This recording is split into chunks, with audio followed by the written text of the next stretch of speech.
বাংলা প্রতিদিন, দেশ ও জনগণের কথা বলে।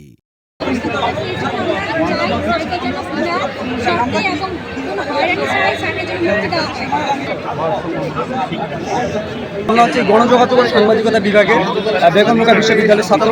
তো আমাদের শিক্ষককে মিথ্যা মামলায় গ্রেপ্তার করা হয়েছিল।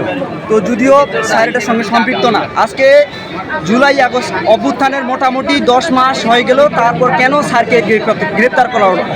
আর স্যার হচ্ছে আমাদের, অর্থাৎ একজন সম্মানিত শিক্ষক। আমাদের বিশ্বাস স্যার এই ধরনের কোনো মিথ্যা মামলা বা এই ধরনের কোনো কার্যক্রমের সঙ্গে সম্পৃক্ততা নেই স্যারের। কিন্তু স্যারকে যে গ্রেপ্তার করলো আজকে 10 মাস পরে, এছাড়াও একটা পয়েন্ট এখানে উল্লেখ না করলেই নয়, যে 54 জনের নামে মামলা করা হয়েছিল তার মধ্যে ছাড় ছিল সবচেয়ে বেশি, আর কি 54তম আসামি। কেন প্রথম, দ্বিতীয়, তৃতীয় সারির আসামিকে গ্রেপ্তার না করে 54তম আসামিকে গ্রেপ্তার করা হলো? এটা একটা প্রশ্নবিদ্ধ করে আমাদেরকে। স্যারকে গত বৃহস্পতিবার গ্রেপ্তার করা হয়েছিল। তো বাকি 2 দিন কিন্তু আমাদের সরকারি কার্যক্রম দয়া করে একটু স্যারের নামটা একটু বললে ভালো হতো। স্যারের নাম মাহমুদুল হক স্যার। মাহমুদুল হক স্যার কোথায় আছেন এবং কোন কলেজে আছেন? তিনি বেগম রোকেয়া বিশ্ববিদ্যালয়ের গণযোগাযোগ ও সাংবাদিকতা বিভাগের শিক্ষক। We want justice!